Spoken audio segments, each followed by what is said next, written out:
SGW, the Southern Gentlemen of Wrestling.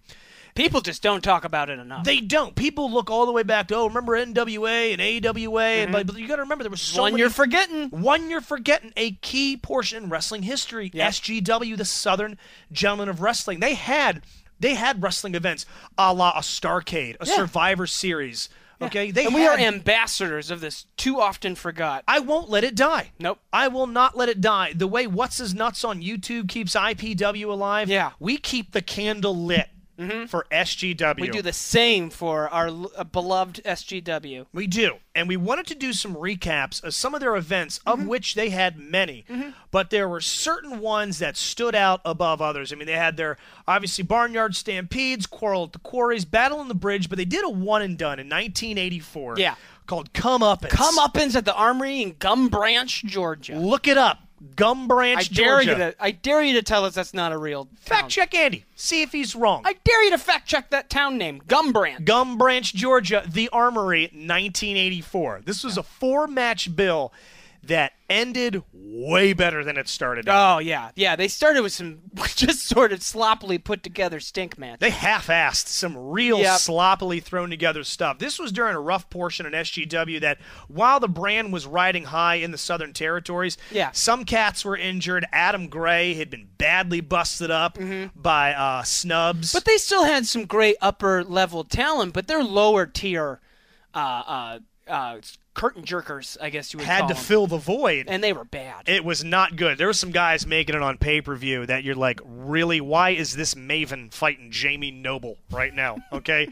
This is bad. Wow, that was a deep cut reference. Damn right it was, okay? That was a deep cut. Why is this Jindrak Google that name. fighting the demon on the co-main event type shit? And they started this night off with an odd match. They kicked off the evening Comeuppance 1984 at the Armory in Gum Branch, Georgia, with heel extraordinaire Divine Donnie Diamond. What a dick. What you're saying, well, how can Divine Donnie Diamond be in a bad match? Well, because he called announcer Manly Mike Stanley from Mansfield, Georgia, by the way. It was a wrestler announcer who used to be a wrestler, too old to now wrestle match. Called him out. Always a bad idea. It was very much a la Vern Gagne in AWA fighting again. Like, God, no one wants to see Manly Mike in there. Manly Mike Stanley hasn't been manly in forever. Yeah. So Divine started cutting these promos in their different sort of just random town shows, like their live events, calling him Girly Mike Stanley. Yeah, whenever when Mike Stanley would go and get an interview with him, instead of being like, hey, Manly Mike, he'd be like, well, let me tell you what, sundress Mike Stanley. Yeah. All right, let me tell you what, I got a boyfriend, Mike Stanley. Kitchenette Mike Stanley. Not manly at all, manly Mike Stanley. Do my laundry, Mike Stanley. Sit to pee, Mike Stanley. It was a different time. I got a perm, Mike Stanley. It was a different time. It was a dark time. You didn't question a man's manliness. Yeah. And finally, during one promo prior to Comeuppance, Manly had it, drops the stick, throws a weak right hand at Divine Donnie Didn't Diamond. have it anymore at this time. No, didn't have it, but he still strikes Divine, challenges him to a match. So this was what kicked it off that night. And just explain to the listenership what stunk it up so badly. Well, Mike Stanley couldn't wrestle anymore. No, he was in horrible shape. Yeah, and the match ended. If you watch it, Google it. Google it. If you watch it, you'll see that Mike Stanley just asks for the match to be over and sort of like a weird, he gets out of like character, just kind of walks over to the ref and says like, I'm done. You see him give the throat slash after what amounted to basically 2 hip tosses, an Irish whip, and a missed clothesline. That was as big a spot as he did, is a Duck Divine's clothesline. Yeah. Gets winded as hell. At this point, he was like a 2.5 a day Pall Mall menthol smoker. He had one chunk of offense, and I think it was like 2 weak punches. Just 2 half-assed noodle punches. Yeah. All right, real al dente, soft yet firm. And he goes over to the ref and signals. Gives him the old throat slash. He gives him the I'm good here. I'm good. Set. I'm all set. And he's like, and he looks at Manly like, are you serious? And then he just walks out, and then Manly just walks out of the ring. Just gets out of the robe, heads to the concession stand, grabs himself a soft pretzel. Yep. Just a soft pretzel. I think he completely left Gum Branch. Divine was left in the ring, confused as hell. It reminded me a lot of that confusion that ensued when Jarrett laid down for Hogan. Yeah. Per what's his name's request, that bastard in WCW. Oh, yeah, that guy. Not Bischoff, but the other guy. Not Bischoff, the other prick. Yeah. I don't even know. I'm glad I don't know his name. All right, but laid down, and you just see Divine like, what do I like? He's looking to the announce team. He's looking in the back. Somebody give me guidance. Nothing. They fade to commercial. Never explained. Yep, done. Then they're like, okay, well, it's all uphill from here. It's all up here from here.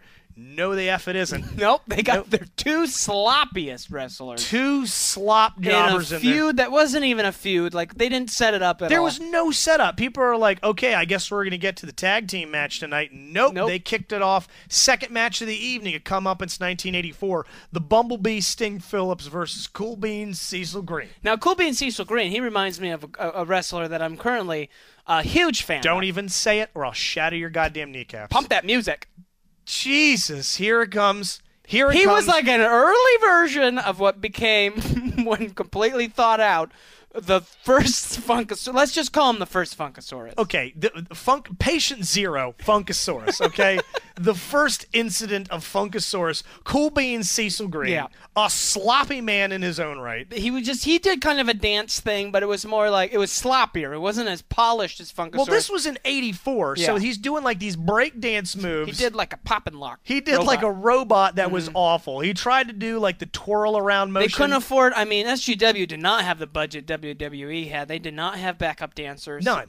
He was solo. He was dancing solo and didn't really have it. And he'd burn himself out in this goddamn dance routine. All right, he'd Ultimate Warrior haul his ass out there, do this little routine, and then by the time it was to start, the guy's in like stage 3 of a heart attack. And tonight, and on that night, he was fighting the Bumblebee, who also did not have cardio. No. Just a big man dressed in a Bumblebee outfit. Just a big dude in a Bumblebee suit, okay? Never explained. Yeah. And it was great, too, because you always heard them try and sell the Bumblebee Sting Phillips. This guy's a high flyer. Bzz, he'll get you. He's going to sting you. All right? He's going to get you with his stinger. Yeah, they would call him a high flyer, but there's no way. He never did any high flying. Yeah, his finishing move, the stinger, finger jab to the eye. Yep. He had an illegal maneuver. That's all right? it. He would literally blind you with a shot to the eyeball. And somehow that knocked you unconscious. It laid you out. Just a little tweak to the eyeball. Just a tweak to the iris. What looked to be a minor nuisance laid a man out completely like they'd been shot.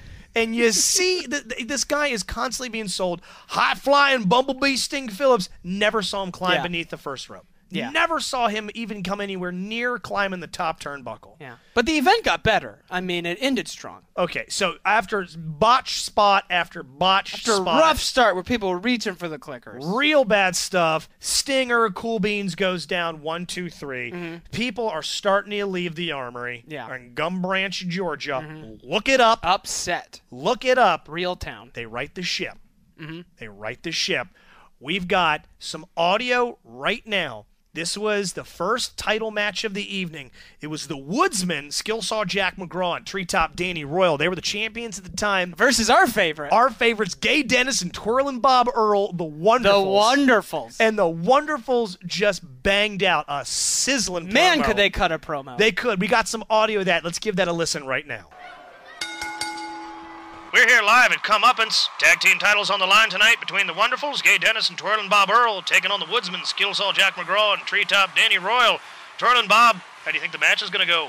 You know, Skillsaw and Treetop, you bit off a little bit more than you could chew this time. You got the Wonderfuls man at you. Let me tell you how this match is going to go, Jimmy. Every single move that we do is wonderful. Every single time we slap a man in the face, it's wonderful. So this match is going to be nothing short of wonderful. How wonderful were they? Man, everything they did was wonderful. Everything was wonderful. Out of the ring, in the ring, they looked wonderful. It was at this point that Gay Dennis finally just embraced it. All right, I think he was on the fence for a while with the gay tag team thing. When it was just a singles wrestler, but when he got paired up with Twirlin' Bob, my God, those two found success. Yeah.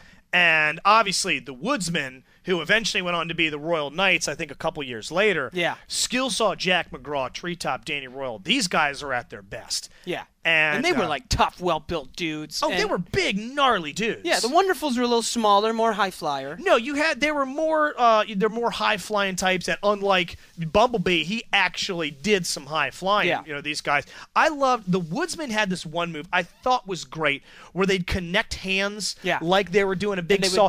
And they do it over cross of a dude's throat. Yeah. Just Indian burn a guy's atoms out. Yep. Couldn't take it. There's a lot of moves in SGW that just seemed like minor nuisances. Just things that would give you like a slight rash or an eye pain. But I love the way they would get down, they'd connect knees, they'd drape the guy over the knee, connect hands, and then just Indian burn a guy's windpipe. That, while a minor nuisance and not as bad as a power bomb or a pile driver, that looks like it hurt like hell. Mm-hmm. Yeah. Well, and they were definitely outmatched, the Wonderfuls were, but they ended up taking the belt that night. They ended up in one of those like wimpy sort of finishes with a roll-up, but there was chaos in the ring. Both teams were all over the arena, and it ended with a confusing like roll-up situation. Yeah, it was interesting because the Wonderfuls didn't go and do their finishing maneuver. It was literally just small package overdone. Yeah. All right, and the Woodsman just absolutely flipped out, and I believe that this is where, and I'm not sure if you agree with me or not, but this is when we start to see Skillsaw and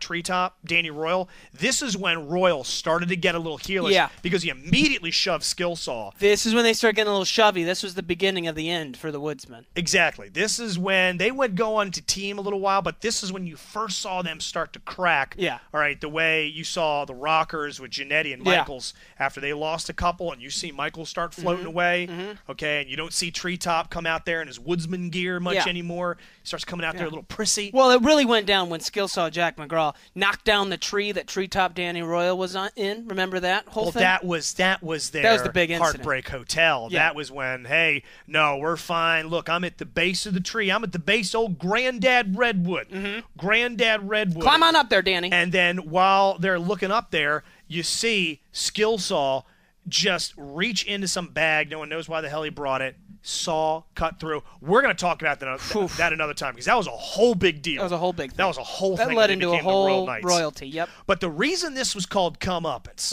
Comeuppance 1984, was because USA Adam Gray was injured by one of the Snob Richie King's, the Snob's Kingdom. His whole kingdom, yeah. All right. That stable. The whole stable.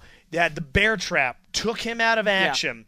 Yeah. All right. Well, the sculpture won the belt fair and square, but then to make sure he never got the belt back, they completely decimated him. Destroyed him. After that match where the sculpture, so now coming into Comeuppance was the champion. All right, and this was going to be Grizzly Willie Wild's Comeuppance. Big match for him because he was kind of a sidekick to USA for a long time. So now he's saying, like, I'm coming up and I'm going to get the championship for the good guys. I'm going to do what I need to do to get that belt back on the side of the good guys. And the sculpture was invested in this too, not just because it was a title match, because during an interview at a previous taping, Grizzly runs out, pins him to a wall, gives him a scruff him up. Gave him a scruff him up the night before the match. Skin damage of the face. If you don't know what a scruff him up is where Willie Wild would pin you down and just kind of beard you. He would rub his beard on your face. Brillo-y, nasty, disgusting. Unwashed beard. I mean, this thing reeked. Unkept. Just a very nasty Brillo SOS Patty beard. And he put that thing on you. Get it in you. And it was like having someone put a belt sander to soft, perfectly manicured lotion flesh. It would cut people open. It would open people up. Oh, it looked like somebody took a piece of sandpaper to you. You get bleeding. And he would usually do like cheese grater level injuries. Small of your back. He'd heel hook you and give it to the bottom of your foot. So it's hard to watch that footage. And to do it to Sculpture's face. Oh, his prized possession. His moneymaker. Yeah. The crown jewel in the Snob Richie King's crown had been defaced. All right, he'd been besmirched by this. He wouldn't show his face for a while. He would do interviews in darkness. He'd do the interviews in the darkness. He'd drape the white cloth over his face with the eye hole, the one creepy eye hole. Very, very a la to what Cody Rhodes did as of up until recently with the face mask and all. But he finally recovered in '84 and accepted Willie Wild's challenge, and this was the big final match of the night. This was the final match of the night. Just ended in a melee. Yeah. It was bad news bears. The Kingdom came out. The Kingdom came out, screwed the whole match up. Yeah. because Grizzly looked like he was going to throw down on another scruff him up. Yep. Okay, he was going to do. He had him down for the scruff him up. He was going to do a scruff him up, leading into a stink burger. Was going to go scruff him up, stink burger, which is a way he would shut the set him up down. for the scruff him up with the old hee-haw, which was like he would take his banjo and just hit you with it. Hee-haw, scruff him up to stink burger. Looks like it's done for the sculpture. Oh shit! Here comes the whole kingdom. The Snob's Kingdom running out. You had Bear Trap. And you had the Mountain came hauling ass out of the Snob behind with his cane and his scepter. The Snob, basically like some conductor of violence. The conductor of violence up there pointing out, leading his troops, and just decimated Grizzly Willie Wild. Yeah. And the place went nuts. The armory went bananas. And as you know, you can't win a belt in a disqualification. I mean, the sculpture was disqualified, kept his belt, though. Yeah, so Grizzly won, but Sculpture kept the belt due to disqualification. People lost it, though. Yeah. They were throwing in cups of beer, wads of chewed up tobacco. Yeah, there was a near riot situation that night in Gum Branch. Yeah, Gum Branch lost their effing Which I believe mind the that whole night. town was probably in that arena that night. There was only 862 people in Gum Branch. There was Yeah. 3 buildings, okay? You had the Coast Guard office, all right? You had, at the time, what eventually became a Subway. Yeah. There was some sandwich shop. So the and you had the SGW, they relied on the whole town attending. They needed everyone there. Every single town member. Everyone. People knew each other on a first-name basis, and they felt like they had been robbed by the Snob Richie King, which leads me to my final point tonight after we've recapped Comeuppance 1984. It was a good event. Started crappy, ended great. Again, Wikipedia it, look it up, Google it. Comeuppance 1984, Gum Branch, Georgia. If you can't find anything, you're doing it wrong.